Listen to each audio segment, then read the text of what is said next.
പരിശുദ്ധ അമ്മയെ മുറുകെ പിടിക്കുക. അമ്മ ചെന്നെടുത്തൊക്കെ അനുഗ്രഹം കടന്നു വന്നിട്ടുണ്ട്. അതുകൊണ്ട് പരിശുദ്ധ അമ്മയെ മുറുകെ പിടിക്കുക എന്ന് പറയുമ്പോൾ അത് കുടുംബ പ്രാർത്ഥനയിലേക്ക് വിരൽ ചൂണ്ടും. അത് ദേവാലയത്തിലേക്കും തിരുസഭയിലേക്കും ദൈവികമായ അടിസ്ഥാനങ്ങളിലേക്കും അത് വിരൽ ചൂണ്ടുന്നുണ്ട്. കാരണം അമ്മ പറഞ്ഞു, അവൻ പറയുന്നത് പോലെ ചെയ്യുക. പരിശുദ്ധ അമ്മ ദൈവമല്ല, മറിച്ച് പരിശുദ്ധ അമ്മ അത്രമാത്രം ആധികാരികമായിട്ട് ദൈവത്തിലേക്ക് എത്തിക്കാൻ പ്രാപ്തിയുള്ളവളാണ്. അതുകൊണ്ട് പരിശുദ്ധ അമ്മയെ അങ്ങ് അടുക്കി പിടിച്ചേക്കുക. ജീവിതത്തിൽ പെയ്തു വീഴുന്ന ഒരുപാട് ചങ്കുപറിക്കുന്ന വേദനകളുടെ കാലഘട്ടത്തിൽ, സന്തോഷത്തിന്റെ കാലഘട്ടത്തിൽ ഒരു പ്രശ്നം ഉണ്ടാവില്ല, കാരണം അത് സന്തോഷിക്കാൻ നമുക്കറിയാം.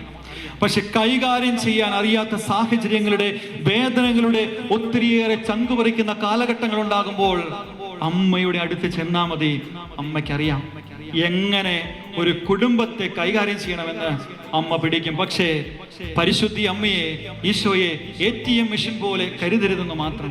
ആവശ്യ സമയത്ത് ചെല്ലുകയും ബാക്കിയുള്ള സമയത്ത് ഉപേക്ഷിക്കുകയും ചെയ്യുന്ന ഒരു വിശ്വാസത്തിന്റെ രീതികളല്ല, മറിച്ച് മുറുകെ പിടിക്കുമ്പോൾ ഈശോ പറയും, എനിക്ക് അവരെ അറിയാം.